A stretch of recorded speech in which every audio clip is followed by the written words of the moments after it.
AP CM Jagan YCP ఎమ్మెల్యేలపై serious అయ్యారు. గడప గడపకు ప్రభుత్వంలో వెనుకబడ్డ 32 మంది ఎమ్మెల్యేలకు సీఎం వార్నింగ్ ఇచ్చారు.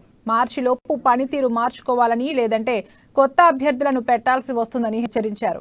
ఏప్రిల్ వరకు పనితీరు మార్చుకోవాలని సీఎం డెడ్ లైన్ పెట్టారు.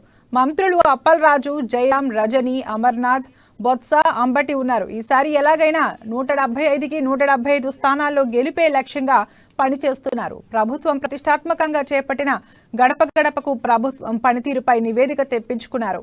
ఈ మేరకు తాడేపల్లి కార్యాలయంలో మంత్రులు, ఎమ్మెల్యేలు, ఎమ్మెల్సీలు, ఇతర ప్రజా ప్రతినిధులతో జగన్ సమావేశమయ్యారు. ఆ నివేదిక ఆధారంగా ఆయా నియోజకవర్గాల్లో పనితీరుపై జగన్ అసంతృప్తి వ్యక్తం చేశారు.